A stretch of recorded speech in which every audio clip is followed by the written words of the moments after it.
आम्ही काय म्हणतोय, आमच्या सहित नंबरचा कसा म्हणतोय ना, त्याच्यात जर आमच्या बरोबर कोण असेल संलग्न, आमच्या बरोबर कोण सामील असेल तर आम्हाला सुद्धा फसवून चढवा म्हणतोय ना आम्ही. पण ज्याच्यात आम्ही कायमस्वरूपी मागणी करतोय की ड्रग्सचा विषय आपल्या लेकराबाळासाठी चांगला नाही, फक्त खासदार म्हणून नाही, एका मुलाचा एका मुलीचा बाप म्हणून सुद्धा माझी जबाबदारी आहे की अशा विषयाला वेळीच पायदल बसलं पाहिजे. आता याच्यात राजकारण कुठं आलं?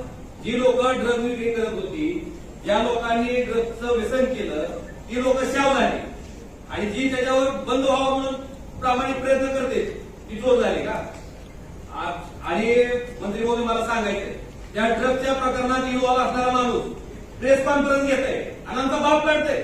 तर आमच्या बापानं दूध विकलं काय? दूध विकलं चूक आहे का? दूध विकलं काय? ड्रग्स तर नाही विकलं. कुणाला वाटलं आणि मला कमीपणा बी नाही, माझा बाप दूध विकत होता, काय कमीपणा आहे मला त्याच्यात? अभिमान आहे. लेकरं जर होत होता, कुणासारखे ड्रग्स तर गावाला नव्हता ना कुणाला. हितपर्यंत यांची मजल गेली आणि त्या आरोपीला अटक होत नाही. काय प्रकार आहे नेमका? राजकारण आम्ही करतोय. आज किती दिवस झाले एसपी साहेबांना दोनदा भेटलो, अजून आम्ही साहेब सामूहिक आंदोलन केलं नाही आणि आज तुम्ही सांगता राजकारण करतो. काय राजकारण केलं आम्हाला कळू तर द्या ना. या संदर्भात एसपी जे आहे तुम्ही माहिती द्या का तो होत नाही त्या आरोपीला आणि त्यांचे क्वालिटी तपासावे साहेब, कुठे नेत्याबरोबर त्यांचे संपर्क आहेत.